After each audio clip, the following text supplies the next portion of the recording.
Up first this evening, there's a new twist in the purchase agreement between the government and O'Brien's Car Sales and Rental for used cars for the Jamaica Constabulary Force JCF.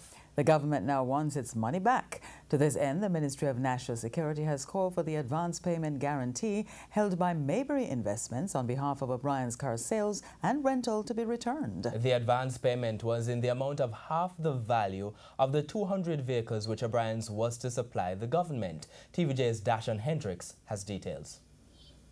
The government has called for the return of the money it paid over to O'Brien's International Car Sales and Rentals, asking for the $213.5 million advance payment guarantee. A release earlier this evening from the National Security Ministry said that the course of action follows the failure of the company to provide the ministry by a December 2017 deadline a detailed statement of account in respect of the advance made, so as to ensure full accounting for the money that was paid over to them. The ministry release said the request for information on how the money is being used was made on December 14, 2017, and in that implying the company did not use the money to purchase vehicles for the police force as contracted.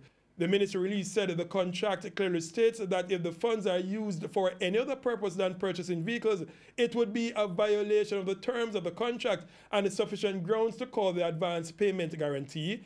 Maybury Investments, which holds the guarantee, is expected to pay over the funds immediately. Despite calling for the funds, the Security Ministry said it is still expecting that the 66 vehicles on the wharf will be handed over. O'Brien's attorney, Abe Abdoob, told TVJ News that he has brokered a deal to deliver them next week.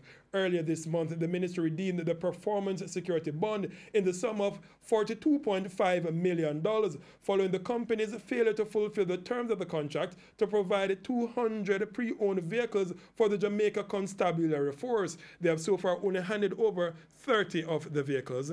Dashon Hendricks, TVJ News.